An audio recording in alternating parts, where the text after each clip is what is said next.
तो ये बड़ी खबर है फर्रुखाबाद से, जहां उत्तर प्रदेश के जनपद फर्रुखाबाद में जिला अस्पताल के डॉक्टर धरती के भगवान के रूप में देखने को मिले हैं। बता दें तो जिला अस्पताल के सर्जन डॉक्टर रोहित तिवारी ने सिलेंडर ब्लास्ट होने से एक गरीब महिला के पेट में घुसी स्टील की थाली को लगभग 3 घंटे के ऑपरेशन के बाद निकाला है और एक नवजात को उसकी माँ, पति को उसकी पत्नी व सास ससुर को उनकी बहू मौत के मुंह से बाहर निकाल कर दे दी है। अब परिजन दुआ कर रहे हैं कि साहब वो बचती नहीं मर जाती, डॉक्टर का एहसान कभी नहीं भूलेंगे। बता दें तो उत्तर प्रदेश के जनपद फर्रुखाबाद के विकासखंड शमशाबाद में जनपद टीकमगढ़ के आदिवासी समुदाय के लोग पिछले 2-3 माह से रह रहे हैं। ये लोग चूड़ी कंगन बेचकर अपने परिवार का गुजारा करते हैं। कल शाम को सनी की पत्नी छोटी कुमारी गैस सिलेंडर से खाना बना रही थी, तभी अचानक सिलेंडर में ब्लास्ट हो गया और सिलेंडर पर रखे स्टील की थाली छोटी के पेट में घुस गई। चारों तरफ चीख पुकार मच गई। परिजनों ने ग्रामीणों की मदद से छोटी को जिला अस्पताल डॉक्टर राम मनोहर लोहिया अस्पताल में इमरजेंसी वार्ड में भर्ती किया। गंभीर हालत होने पर सर्जन रोहित तिवारी ने सीएमएस से परामर्श कर छोटी का तत्काल ऑपरेशन किया और 3 घंटे के ऑपरेशन के बाद थाली को पेट से बाहर निकाला गया। साथ ही थाली घुसने से छोटी आंत सहित पेट के अन्य डैमेज अंगों का भी उपचार किया गया। बता दें तो इस मौके पर डॉक्टर रोहित तिवारी ने बताया कि काफी जटिल ऑपरेशन था। ऐसे ऑपरेशन मेडिकल कॉलेज या बड़े अस्पतालों में संभव होते हैं, लेकिन मरीज की गंभीरता को देखते हुए इसका ऑपरेशन यहीं करना पड़ा।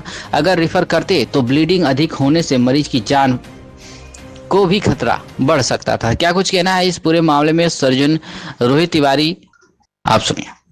गंजा में ना की मक्का की कटाई करने के लिए गए साहब, वहाँ गैस फट गया हजूर, वहाँ गैस फट गया, गैस सिलेंडर साहब फट गया साहब। तो एक लड़की, एक बहू घायल है साहब और एक लड़का है साहब घायल। क्या नाम क्या आपका?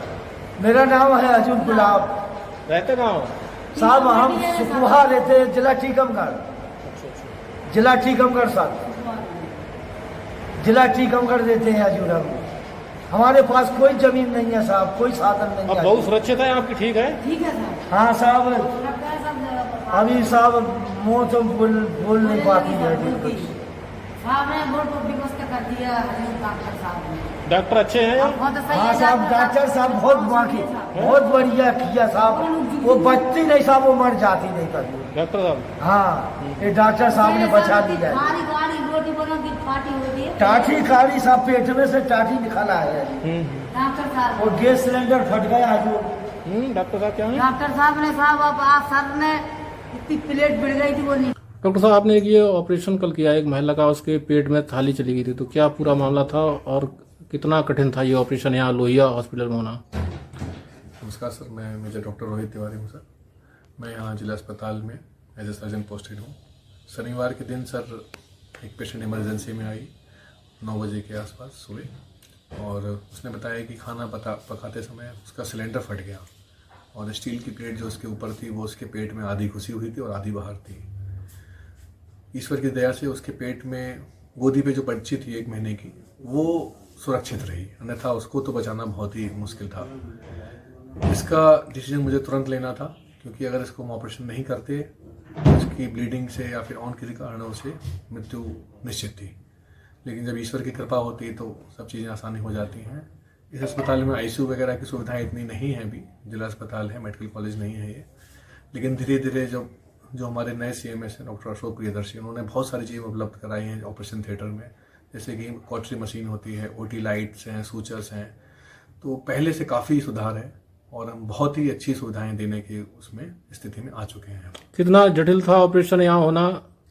जैसे अधिकतर गंभीर मरीज रेफर हो जाते हैं, आमतौर पर लोग कहते भी हैं कि लोहिया हॉस्पिटल से तमाम गंभीर मरीजों को रेफर कर दिया जाता है, लेकिन जैसे ही सुना गया कि आपने उस मरीज को रखा और अपनी जिम्मेदारी पूरा इसका ट्रीटमेंट किया।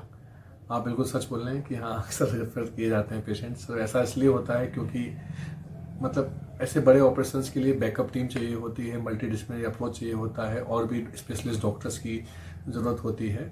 तो अब सरकार योगदान कर रही है, इसको बड़ा बनाने की कोशिश कर रही है, लेकिन थोड़ा समय लगता है हर चीज़ में सर। पहले ऐसी सुविधाएं कुछ नहीं थी, अब पहले से बहुत अच्छा हुआ है और दिन पे दिन हम लोग सकारात्मक तरीके से आगे बढ़ रहे हैं। ब्लड वगैरह की जरूरत पड़ी थी, कितने यूनिट लगा और कैसे अरेंजमेंट किया है सर? इतने कम समय में 2 यूनिट ब्लड अरेंज हुआ है। हम लोग सर रेगुलरली आर्मी में भी जब थे तो 5 से 6 महीने में ब्लड डोनेट करते थे जी। तो वो कार्ड्स वगैरह हमारे पास भी रहते हैं हम लोगों ने बिना किसी डोनेशन के, मतलब पेशेंट्स के द्वारा या अटेंडेंट्स के द्वारा उसको अरेंज करवाया हम लोग खुद की ब्लड से, और उसको तुरंत ट्रांसफ्यूज कराया जिससे कि उसकी जान बचाई जा सके। मासूम बच्ची है, उससे उसकी माँ मिल गई, काफ़ी प्रयास आपका सराहनीय रहा।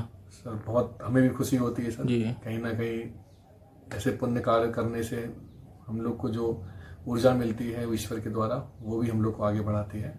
मासूम बच्ची है 1 महीने की, और उसके गोदी में बैठी हुई थी, लेकिन ईश्वर की कृपा देखिए, जिस गोदी में जिस साइड में वो बच्ची बैठी थी उसी साइड में प्लेट घुसी, लेकिन उस बच्ची के एक खरोंच भी नहीं आई।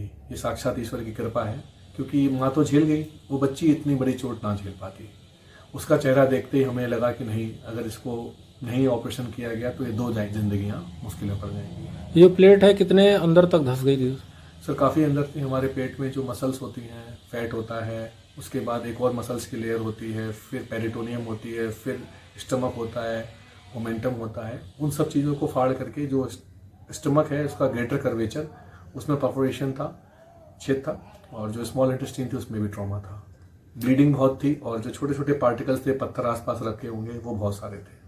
इंटरनल बॉडी पार्ट्स कुछ डैमेज हुए हैं? हाँ सर, स्टमक जो होता है हमारा पेट, तो वो उसका लेसर ग्रेटर कर्वेचर, यानी कि जो बड़ा पार्ट होता है उसमें नीचे की तरफ छेद था, छोटी आंतों में भी छेद था, और शरीर के बाकी अंगों में भी छेद था, और आंखों में जो था, दाहिनी आंख में फॉरेन बॉडी छोटे पार्टिकल्स थे, और काफ़ी बड़े बड़े चीरे लग गए थे आंख के नीचे।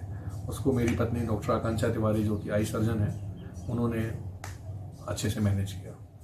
श्री रामचरितमानस की किताब दी है आपने मरीज को, देखा तो वो लोग देख भी रहे थे, हालांकि कम पढ़े लिखे हैं तो कुछ समझ नहीं पा रहे थे, इसका क्या उद्देश्य रहता है? सर समराइज में कहूँगा कि रच महेश निज मानस राखा, भगवान शिव ने रच के इसको अपने मन में रखा था। जी। ये चीज़ें हमारे गुरु जी जो ललित महाराज जी हैं केदारनाथ धाम में, उन्होंने कहा कि इस दुनिया में सबसे बड़ा जो शास्त्र है वो रामचरितमानस है। और जिस टाइम मरीज मोबाइल पे गेम खेलते हैं, शॉर्ट्स देखते हैं, वीडियोस बनाते हैं और अपना टाइम वेस्ट करते हैं, उस टाइम को हमने यूटिलाइज करके रामचरितमानस को पढ़ने के लिए उनको प्रोत्साहित किया। और हम जितने भी मरीज होते हैं, लगभग 1.5 साल से मैं जितने भी मरीज को ऑपरेशन कर रहा हूँ, गीता प्रेस गोरखपुर से मैं डायरेक्ट मंगाता हूँ, और उनसे बहुत सहयोग मिलता है। और हर मरीज को पोस्ट ऑपरेटिवली, यानी कि ऑपरेशन के बाद हम देते हैं, और वो अच्छे मन से पढ़ते हैं। सब सामूहिक सुंदरकांड भी होता है वार्ड में। जो इस्लाम, जो क्रिश्चियनिटी को फॉलो करते हैं, उनसे हम कहते हैं आप कुरान पाक को और अपने बाइबल को पढ़िए, और जो हमारे हिंदू धर्म के अनुयायी हैं उनको हम कहते हैं रामचरितमानस पढ़िए, और आपका सारे घाव वो भरेंगे भगवान राम।